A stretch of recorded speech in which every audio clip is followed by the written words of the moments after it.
Of Health and Social Welfare, Professor Ali Pate, says there's an urgency to reinforce sustainable, country-led systems to strengthen local institutions. He disclosed this at a national workshop focused on accelerating the country's efforts towards eliminating AIDS, tuberculosis and malaria. Kemi Malogo has more.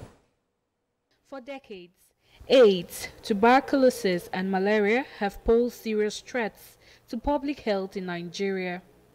Latest national data shows over 1.8 million Nigerians are living with HIV and thousands of new infections recorded every year.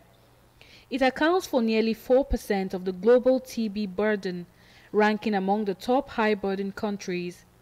Malaria remains the leading cause of death in children under 5, with an estimated 68 million cases annually.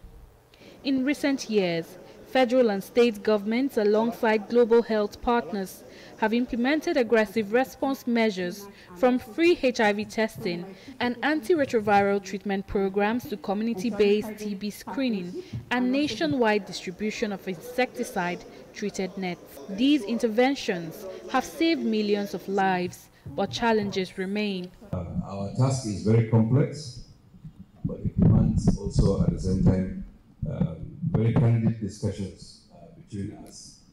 I urge all of you to deploy yourself so that we come out with the roadmap, not only the what, but the how and the when for those questions and relate those out in the objectives. Minister, in his wisdom, set up this committee, this technical working group, to discuss what will be the immediate gaps and also the intermediate and long-term sustainability plan to ensure that we are not solely dependent on external aid, but that rather Nigeria is sustainable, that we take ownership of the response in terms of tuberculosis, malaria and HIV, and even other related illnesses and programs like maternal and child health, reproductive health and all. With the recent suspension of some donor funding, these health experts say the renewed push will focus on an integrated, self-reliant model, strengthening diagnostics, expanding treatment coverage,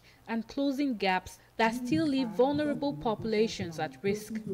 They insist success will depend on a coordinated and collaborative approach. Nigeria has stood up. We're saying that we cannot rely on external funders to invest in the health and well-being of our own people.